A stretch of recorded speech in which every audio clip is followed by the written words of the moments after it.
Il y a des concepts et des idées surprenants qui circulent. Des concepts que nous qualifierons de totalitaires. Des concepts totalitaires unilatéraux. Ces idées sont promues par la franc-maçonnerie internationale et la devise de la franc-maçonnerie c'est paix, amour et fraternité. Il y en a qui doutent de l'existence de la franc-maçonnerie, mais celle-ci existe bel et bien et elle s'est particulièrement développée durant les 2 derniers siècles. Ils disent donc paix, amour et fraternité. Et ils propagent l'idée que parmi les caractéristiques de la civilisation et du progrès, c'est que soit répandue la paix, l'amour et le rejet de la haine. Très bien. La paix, Allah Jalla wa Ala est celui qui possède le salut. L'amour, celui-ci doit être réservé pour la personne qui le mérite. Rejeter la haine, il faut en effet écarter la haine de toute personne qui ne la mérite pas. Mais ce qui résulte de cela est surprenant. Au bout du compte, ces gens appellent les musulmans et la communauté musulmane à la paix, alors qu'eux-mêmes ne sont pas pacifiques. Ils nous demandent de les aimer alors qu'eux-mêmes ne nous aiment pas. Et ils nous demandent de ne pas les haïr alors qu'eux nous haïssent. Mais quel genre de justice est-ce là? Le tyran vient alors à vous, c'est-à-dire celui qui est puissant dans le monde, et il se met à diffuser ses idées dont celle qu'il doit répandre la paix. Très bien, alors toi déjà épargne-nous. Épargne-nous ton mal envers notre religion, notre croyance, nos pays, nos musulmans et nos lois. Épargne-nous ton mal. Ces gens oppressent et entrent jusque dans les demeures, puis ils disent « Vivez en paix avec nous ». L'amour, ils te demandent de le répandre alors qu'eux-mêmes ne t'aiment pas. Lisez les rapports internationaux et ce qui se passe dans le monde, et vous verrez alors ce qu'ils ont au fond d'eux-mêmes envers les musulmans et les personnes qui suivent le prophète Mohammed, que les éloges et la paix d'Allah soient sur lui. Ils disent non à la haine, non au salafisme ou à ce qu'ils appellent wahhabisme ou à l'islam fondamentaliste qui propagerait la haine.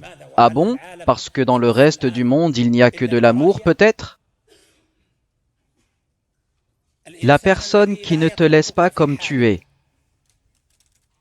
est-ce qu'elle veut ton bien? Non, elle ne veut pas ton bien. C'est-à-dire que tu dois être comme eux pour être considéré comme pacifique. Habille-toi comme nous, et une apparence comme la nôtre. Tu dois marcher comme nous, mange comme nous, bois comme nous, marie-toi comme nous, fais les mêmes choses que nous, et une économie comme la nôtre. Vis comme on vit nous aussi, sinon tu n'es pas pour la paix. Ceci est donc de l'oppression, c'est la loi du plus fort sur le plus faible. Cela dit, les croyants ont des règles religieuses solides qu'ils appliquent scrupuleusement. Si avec le temps, les gens oublient ces règles, eux s'y accrochent. Les croyants, eux, s'y accrochent. Le prophète, que les éloges et la paix d'Allah soient sur lui, a dit: parmi les anses les plus solides de la foi, il y a le fait d'aimer pour Allah et de détester pour Allah.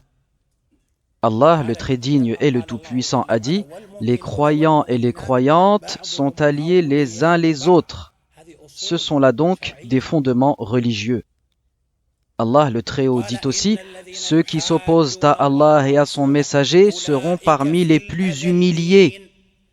Allah a prescrit: je triompherai sans aucun doute, moi ainsi que mes messagers. En vérité, Allah est fort et puissant. L'amour a donc lieu entre des personnes qui s'aiment et appartenant à une même communauté, dans un amour de la religion. Et entre les communautés, il y a des échanges, il y a des accords et il y a des traités. Il y a donc beaucoup de raisons pour cohabiter. Par contre, que tu doives être pacifique et ne t'opposer à personne, que tu doives aimer et ne détester personne, ceci est contre la nature saine de l'homme et c'est de l'oppression exercée sur les sentiments. C'est pour cela que si vous voyez une situation d'une telle violence, il faut alors revenir aux fondements religieux.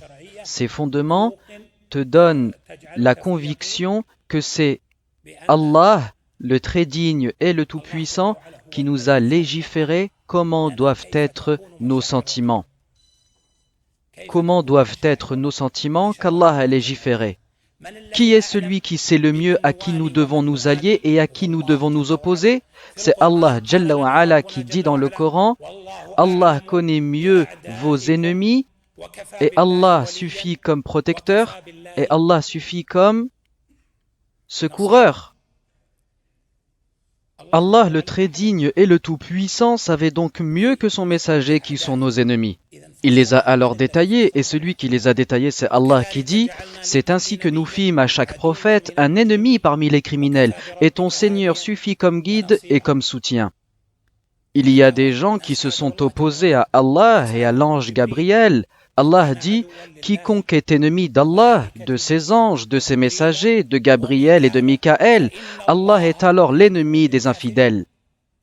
Donc, pour ce qui est de la haine, de l'amour et des sentiments, l'islam les entretient avec la foi et avec ce qu'en dit Allah Jalla wa Ala. Par contre, ne suis pas la personne qui parle de ces questions sans preuve religieuse, car tu vas t'égarer et ainsi tes sentiments seront prisonniers de cette personne ignorante. Et ne suis pas également ceux qui détournent ses sentiments afin que ceux-ci soient en accord avec ses concepts tyranniques, car en effet, cette tyrannie mondiale détourne même les sentiments.